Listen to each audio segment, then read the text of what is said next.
Shvetashvatra Upanishad.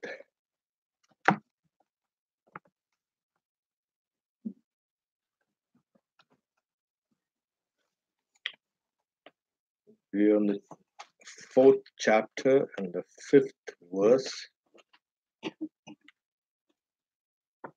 This is a kind of a tricky verse, and it's a kind of the sage is now shifting from examples in nature to something symbolic, using symbols. And this verse is especially a little, you can say, as double entendre, double, you can say, meanings. One is a little risky. I'll read the Sanskrit and then we can take this up a little. Ajamekam lohita shukla krishnam bhavi praja srijamanam sarupaha ajo heko jushamano nisete e jahatena bhukta bhogan ajam anyaha. So the translation is, we are on page 144.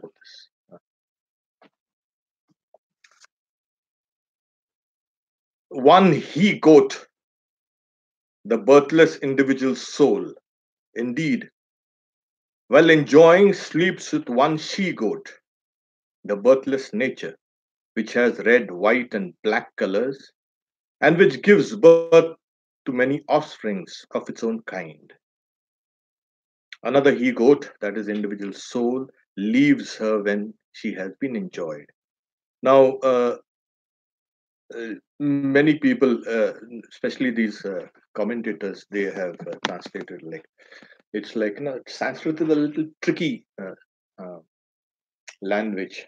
You extend a particular syllable or a vowel, and then you get a completely different meaning. So, aja is something unborn.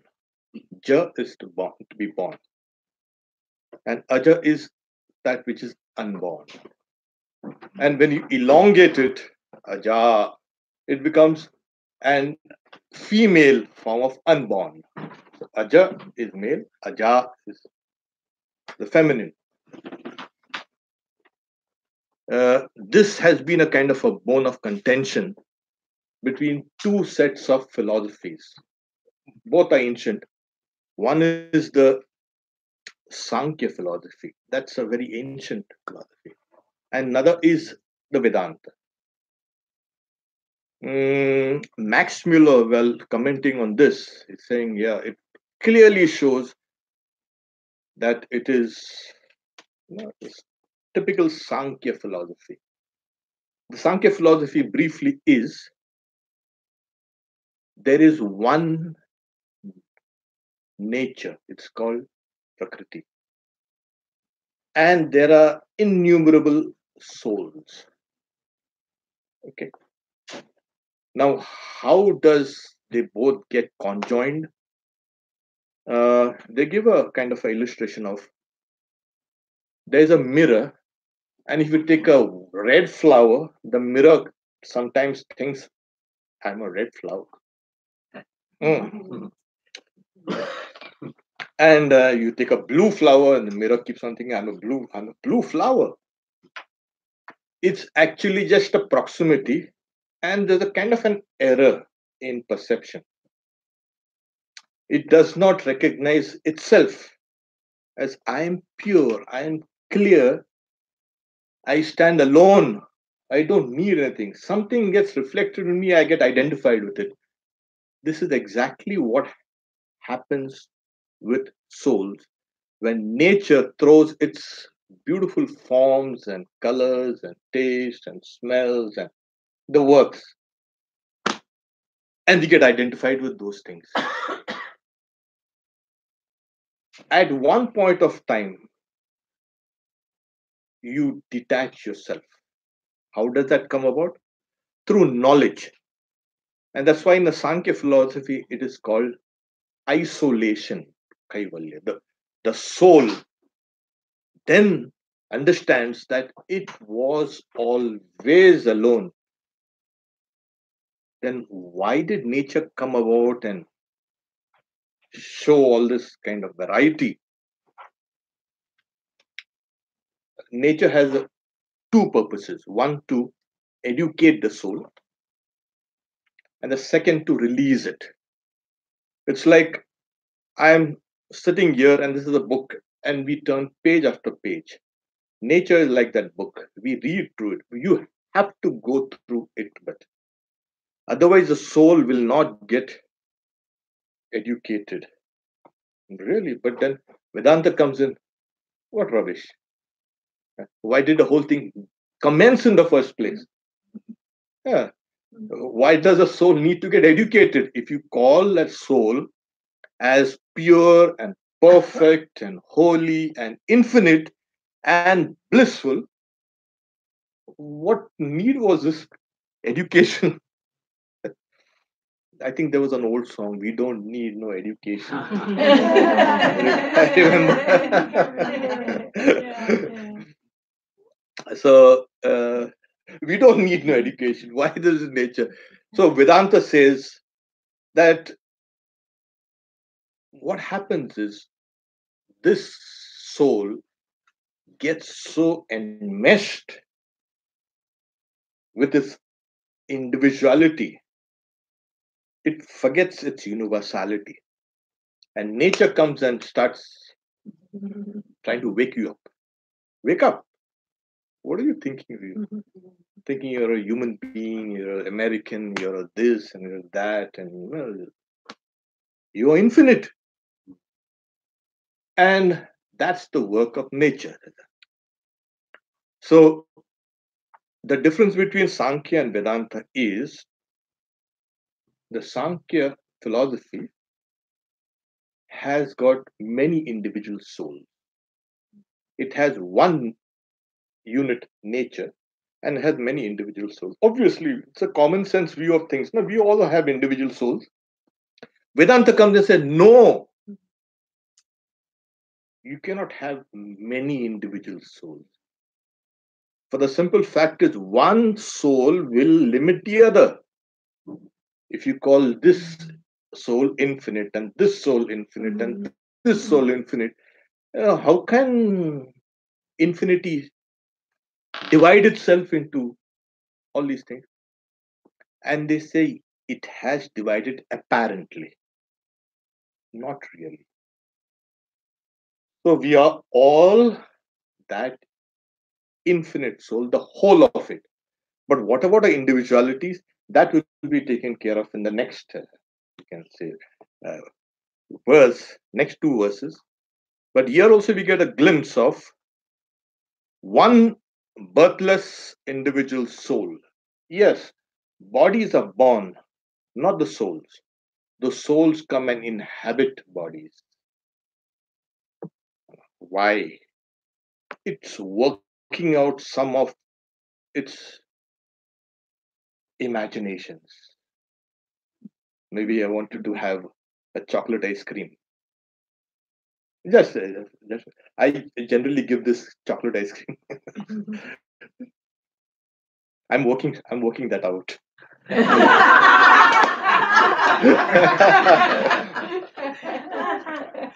So then nature said, "Fine, I'll give you a chocolate ice cream. What's wrong with that?" And she has to create the whole universe to produce a chocolate ice cream. Yes, you can't get a chocolate ice cream with just it falls on. No, first nature has to create this whole universe and then produce a chocolate ice cream. Here it is. And I go, oh, good. That's good. So many of us go through this. We have thought about things, imagined things, or desired things, and those things roll down. And in time, we acquire that thing. what we were looking for. If the desire is strong enough, you get that thing quickly. Okay, it doesn't matter. Even if I get it after 2 years, no problem. So that thing also comes in. So what happens is we get caught up in this mess. At the same time, deep down, is a kind of a hankering to get away from this whole mess. Because the world of karma is this, it gives you a blow. It gives you a kind of a lollipop and gives you a blow along with that. And then you get a lollipop, you start laughing, and you get a blow, you start crying. Here it is. That is nature's work. That's the reason why they say, don't trust nature. God. So what do you do? Because all our experiences are me and the nature. Yes, there are higher experiences when all these lower experiences seems like a kind of a dream. And what was I doing all this time? When you see a dream, if it's not lucid dreaming, you're dreaming. Oh, when you wake up, oh God, I had a dream. I was falling down Niagara Falls. Oh, thank God, it was just a dream. These experiences are contradicted on a higher level. That's the reason why they say that don't get too fascinated with what nature throws at you. You can throw it back at it. Or if you're uh, clever enough, you can take what she is to offer and say, "Bye bye. I'm not going to dance to your tune." So that's it. It's a proximity. You know what happened actually? Our bodies are made by nature, the material, and the mind too is made of the same material as external nature. And that's the reason we can perceive things, we can interact with these things. This morning I had a banana. So the banana was there, now it's become part of me. There's no more banana. If these things were not synchronized, me and nature, I wouldn't be able to eat anything. Oh, forget eating, breathe, do anything for that matter. So there is one unborn, the soul. And nature, nobody creates nature. That's in Indian philosophy. That when did creation begin? We don't know. But you should know. You know all these things. We do not know. There is no such thing as the starting point in creation. No, sir. Because the moment you say creation began at this point, you will have to posit an end time. Obviously. So creation is a continuous process. It goes through waves. It goes up and down and up and down and up and down. So as long as there's creation, there will be a creator. These two are parallel. Otherwise, if you don't have creation, then what does God do when there's no creation? So to eliminate this idea of God being sort of inactive or useless or doing nothing, uh, taking a break or probably so we keep creation as a continuous process. It's a process, and God now in most theologies you have creation and then you have God. There two things, but here in Vedanta is saying no. There's not two things. It's a one thing. The creator and the created are one. So you have a continuous creation as well as a creator. Otherwise, you will have to get in duality, which the Advaita Vedantins do not like. So this creation is is unborn, eternal. It is constantly transforming itself. And there is one unborn, eternal, the soul, both stand in kind of juxtaposition. And one for the brief moment, however clever we may be, a thought comes and leads us away. We are meditating, you're a mature meditator, experienced. And then you're meditating, and meditation is going deep, and suddenly a thought comes and you're carried. Oh, what happened? I bring myself back in. So nature works like that. We are fine, okay, and then nature comes and says, take this. So when both of these together are there, and there's nature gives birth to the three colors, red and white and black, like many of our own kind. The red and white and black means the three colors of nature. That is, those who have studied a little Sankhya philosophy, even Vedanta takes that. The sattva guna, the quality of light and knowledge and love, is white in color. The quality of rajas, that's passion and anger and hatred, actually it's red in color. And black, of course, is, what it is, sleep and indolence and all these things. So the whole universe is a kind of a permutation and combination of all these various qualities. So that's why the red and white and black. Vedanta says no, it means a different aspect of nature. That is, we have there's a footnote there that says red indicates fire, white indicates water, and black indicates earth. It's like the products of nature. And what are the products of nature? This fire, water, and earth. But they need to have a kind of a container. And what's a container? It's air and space. You cannot have anything without space. And space has got air and all these things. So the implication is this, that nature keeps on producing things which wonderful. One time Sri Ramakrishna, he prayed to the Divine Mother, Mother, show me your Maya. Generally, we don't pray like that. Yeah. And then he saw in the middle of his room a small flame, like a kind of candle flame. And gradually it expanded. It filled the room. It spilled outside the doors and windows. It covered the whole of the temple complex and then spread and spread, covered the whole universe. Something small. It starts with something small. Everything in life starts with something small. And as it keeps on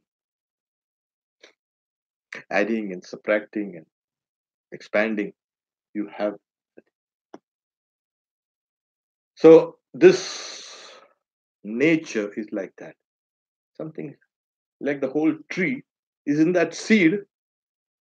The seed is so tiny. You wonder how can it's going to produce this huge tree. But it does. This whole of this tree was in that seed. So the whole of nature commences with those small germs, keeps on growing and growing and growing and growing. So this is what it, and as usual, the soul is engaged with that. What happens is the cause of this, you can say, error is non-knowledge. Consciousness is always self-consciousness. I always say, what's consciousness? You become aware of yourself. But at times, right now, we are conscious of external things and what you're hearing, you're seeing, and I'm talking. This consciousness is now externalized. The moment that consciousness starts reflecting on itself, then it becomes free from this non knowledge. The moment it's reflecting on something, that means that you have a perception, but that perception is it's a non knowledge. Because Sri Ramakrishna says, like, these zeros do not have any value, but you place one, a digit, any digit in front of the zeros, you get value. So nature has this kind of huge show business, and you have consciousness coming in, partaking of that show business. If that consciousness suddenly, what's wrong? There's something wrong here because my knowledge is only limited. Somehow, I may be the greatest person and the most intelligent person, yet I cannot say I know everything about anything.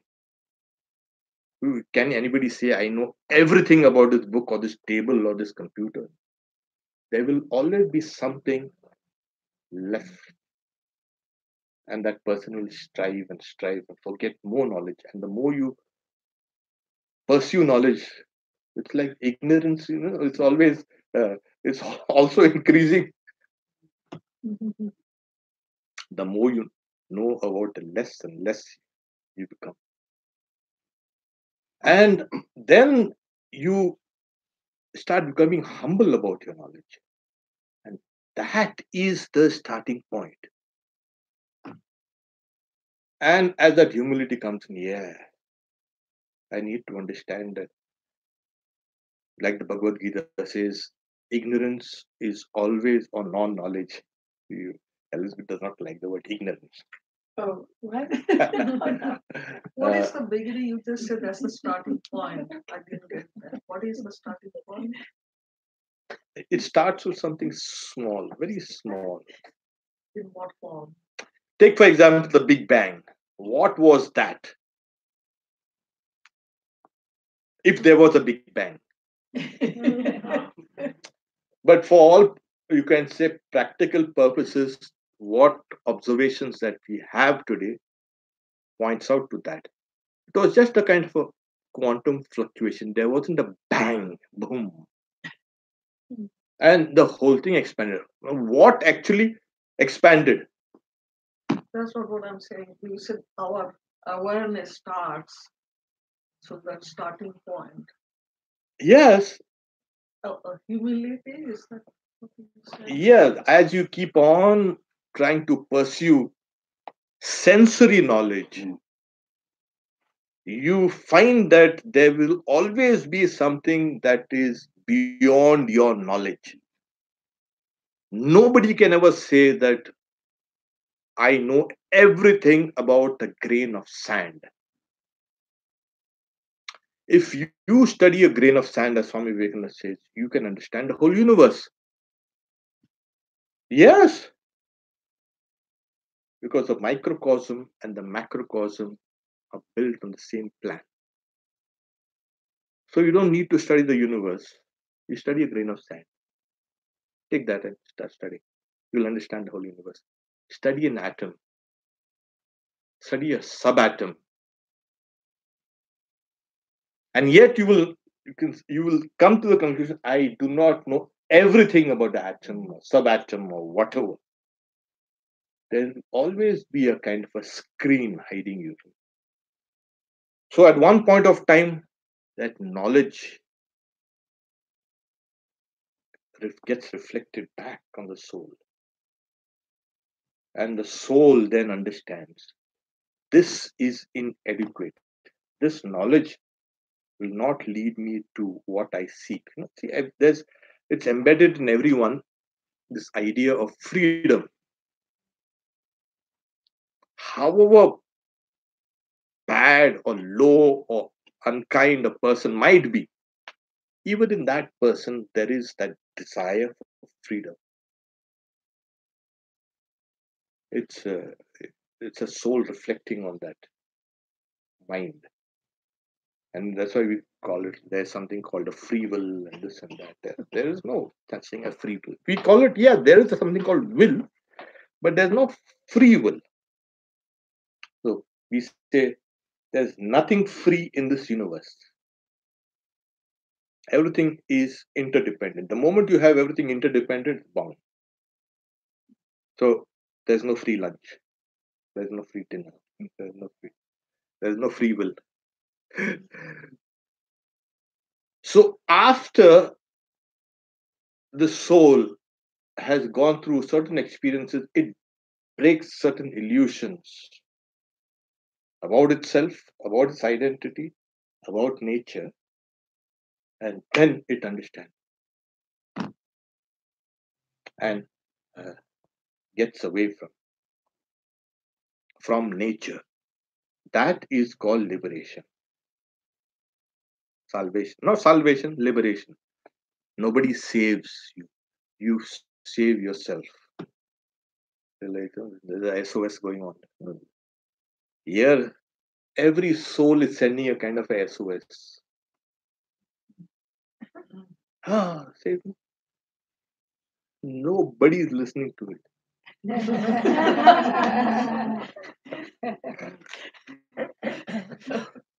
There's a guy who say he asked Ramakrishna, does God have ears? I've been praying to him for so long. I don't think he has ears. So I also knew an old monk. You should tell everybody, I don't think Sri Ramakrishna is listening to my prayers. I've been praying for so long. He was ill for quite a number of years. You pray for me, okay? I don't think he's listening to my prayers. So we are sending a kind of a SOSs. But the message comes back. You save yourself. There's no one who can do it for you. Save yourself. And how do you save yourself? Through knowledge. Or you can say knowledge coupled with devotion. Knowledge coupled with devotion and work. So there is knowledge, jnana yoga, there's devotion, bhakti yoga, and there's work, karma yoga. And then when you have these things, the mind gets concentrated. So you have this Patanjali yoga, Raja yoga. So you become, you can say, fitted for this kind of knowledge. So once you attain that, you leave nature alone. And what does that nature do? It goes to some other blundering soul. It has got plenty of opportunities. I'm busy. Yes. Could I ask a question now or later? Later, we'll keep some time out towards the end so we can. Okay. The next verse, the sixth and seventh verses are generally taken together combined. We'll take this. Two birds that are ever associated and have similar names cling to the same tree. Of these two, one eats the fruits of divergent taste, and the other looks on without eating. That's another symbology that's given to us. Mm. Leaving the unborn or the goats aside, comes down to the birds. And two birds. And it's a beautiful, it's actually, the previous verse is also found in one of the Upanishads called the Mahanarayana Upanishad. This verse is found in the Mundaka Upanishad. It's a kind of like I said, a kind of a continuity from this old Vedic literature. These Upanishads are, the end portions of the Vedas. So sometimes to, you can say, uh, have some better evidence for their experiences, they use some of the old, you can say, literature.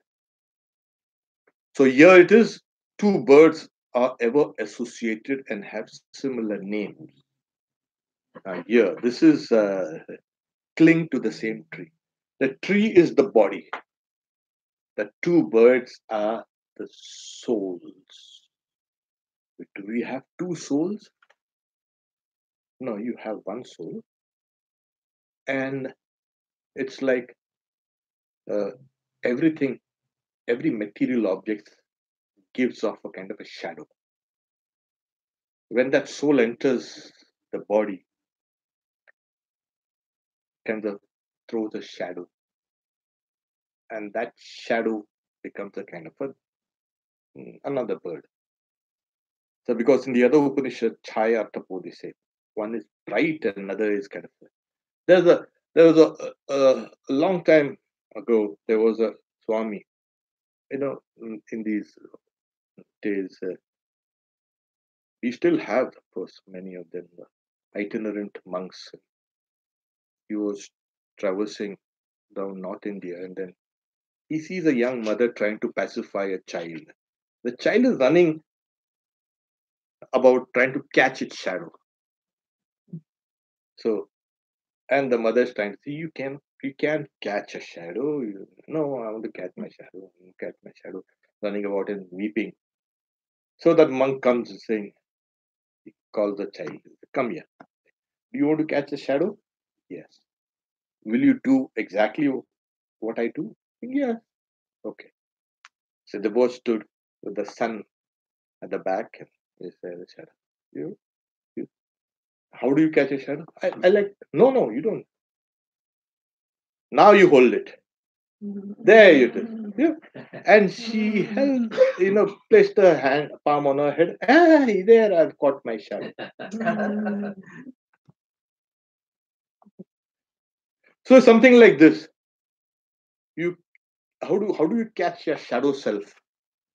The shadow self is caught when you catch the real self. When you understand the real self. So in this body, there is that shadow self that's identified with intelligence, with the intellect rather. Sorry, with the intellect. And the intellect identifies itself with the senses and the mind, the memory banks, the ego, and the body individuality. So here it's like in this body there are two, like on the tree there are two birds. The body is like the tree and the two birds on the one bird sits above, doesn't do anything. It is calm, immersed in his own bliss. Well, that shadow bird keeps on eating these sweet and bitter fruits. When it eats a sweet fruit, and when it eats a bitter fruit, it keeps on looking at that other bird and it saying, how can I be like that? And here said, Anashnan, the higher bird does not eat anything. It just observes the lower bird. And this bird is eating. And when it eats a particularly bitter fruit, it hops a little higher up, trying to get low. But then again, it eats a sweet fruit and then it forgets. And then it eats those. That is, our experiences are joy or sorrow and sorrow, pleasure and pain, all the dual throng. Really, no, actually, what is pleasurable is painful, what is joyful is sorrowful. It's just a matter of time. So this bird keeps on eating these fruits, it's experiencing these various, you can say, states of emotions, and then it keeps on going higher and higher and higher. That's the symbology that's given. So this first bird is here. So do we have the shadow self and we have the real self? The real self throws a kind of a shadow of itself. So when you say people are suffering, it's that shadow self is suffering. The real self cannot suffer because if it did, it would not be a soul. It would not be a self. Because the self can be acted upon by pleasure, pain, and joy, and sorrow, and the various things. So, what does it do? Just sits down. Uh, in Indian philosophy, it's called like kind of a sakshi. It's a kind of witness. It's a witnessing consciousness.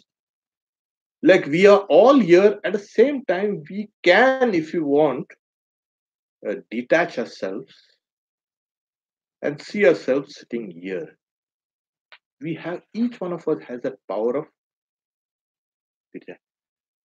We were sitting down here, and at the same time, we know we are sitting down here.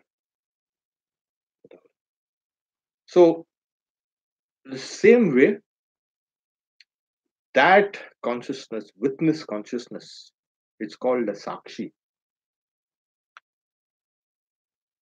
So, akshi. Akshi is eyes or vision with vision. So, what it's trying to imply is that soul is always awake. It's an awakened state that we are not even aware of.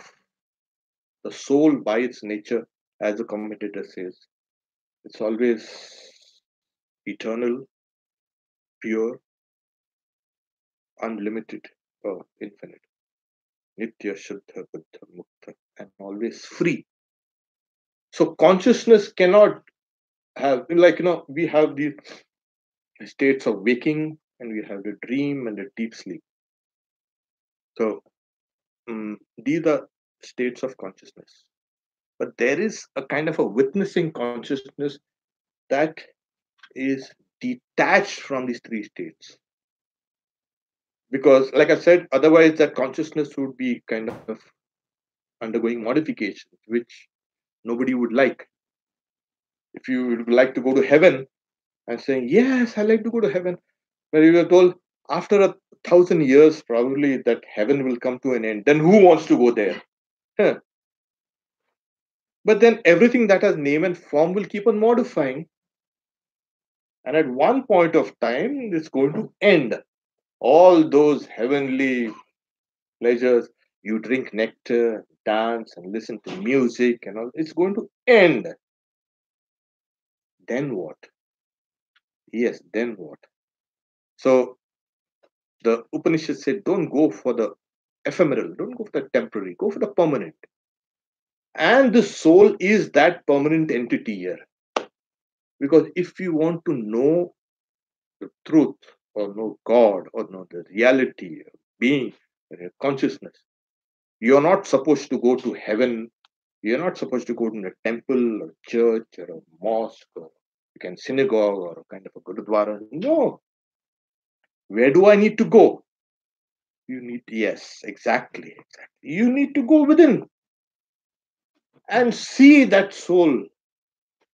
And then you wonder how.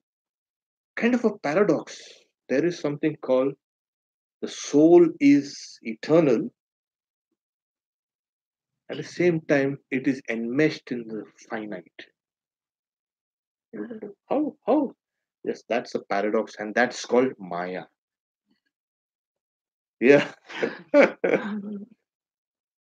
So don't ask when this whole thing had started, when this whole stupid nonsense has ever. Just get out of this. Step away. Shift your center of gravity, and you'll find it's just an appearance.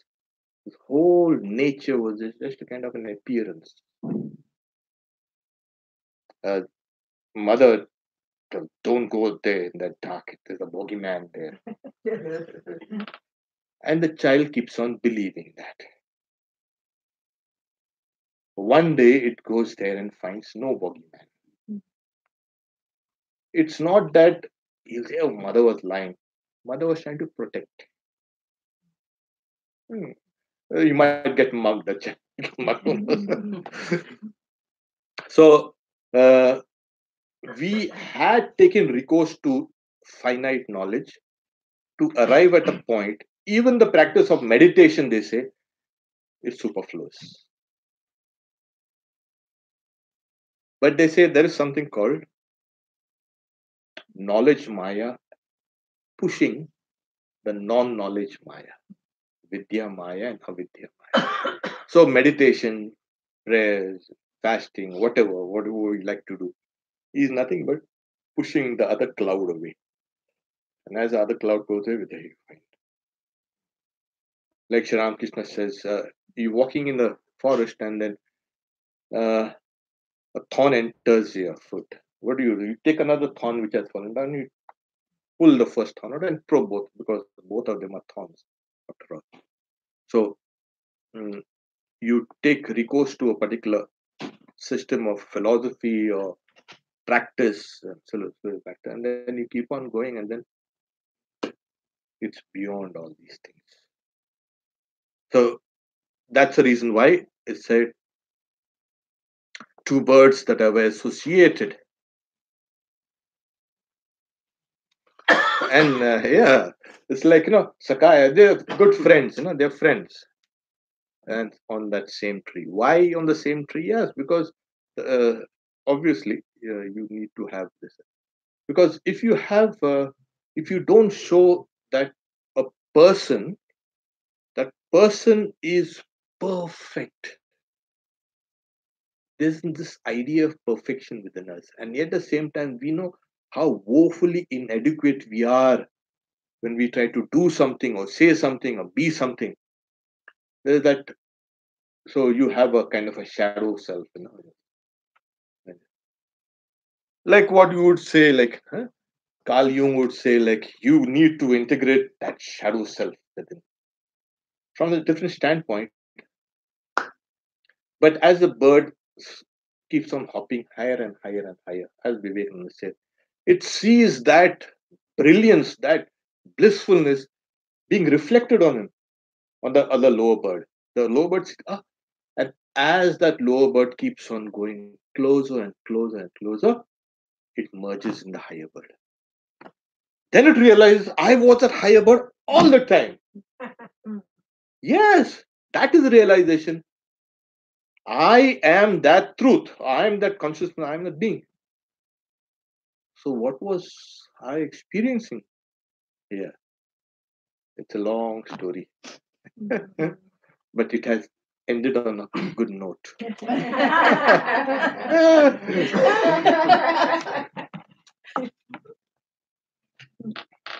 The seventh verse is nothing but I'll just read it because I've already explained it in this.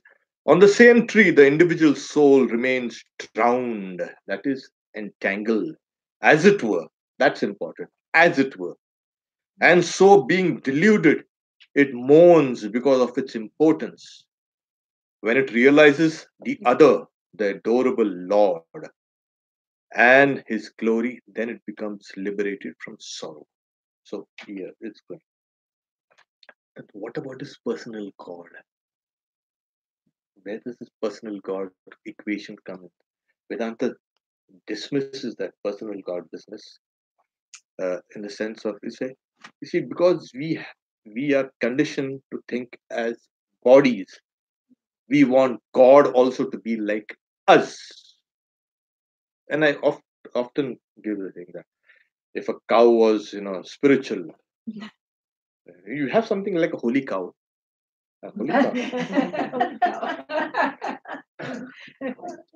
Oh, like Mark Twain is saying, yeah, if you slaughter a holy cow, you get good. You can say beef, holy beef. But the idea is, does God have a form? God is with form and without form. It depends on what you want to see. Exactly. God conditions himself or herself. Sri Ramakrishna gives us, story when Hanumana was going to Dwarka. That's where Sri Krishna is. So Sri Krishna tells his consort Rukmini, you better change yourself into Sita, and I'll turn myself into Rama, because that Hanuman is coming. He just wants to see Rama and Sita. So otherwise, he's going to make trouble for us. So a devotee, he or she keeps on having this conception of God, and God will appear like that to them. The mistake we make is that we think God only has this form. Swami Vivekananda gives an example of, you have a dog, and the dog will recognize its master in any disguise. The master comes. So we've got to be like that. We only say, oh, my master is wearing a blue suit today. So my master is my master who has a blue suit. Next day he comes with a kind of a red coat, and then no, that's not my master. No, we don't seem to recognize this thing, and that makes for fanaticism. There's no need for fanaticism. It has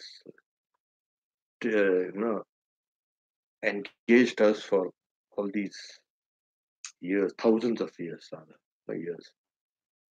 This thing has to go. God can take any form. As the Bhagavad Gita said, Yam Yam Vapi Smaran Bhavam.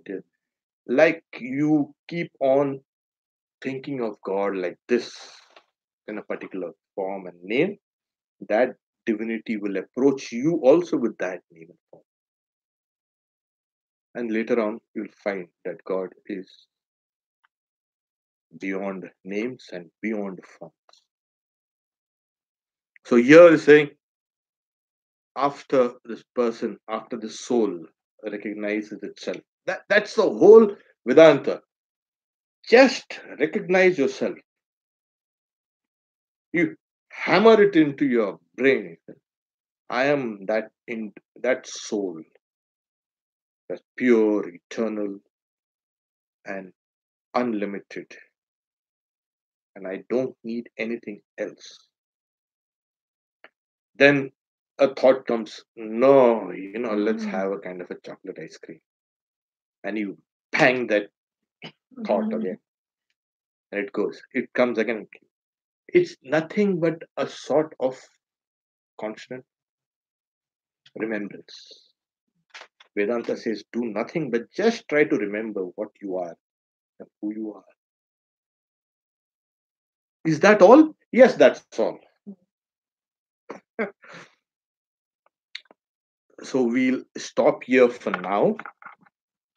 We take some of these questions that Swami, I'd like very much to respond to something by telling you a story. You have just explained the whole thing in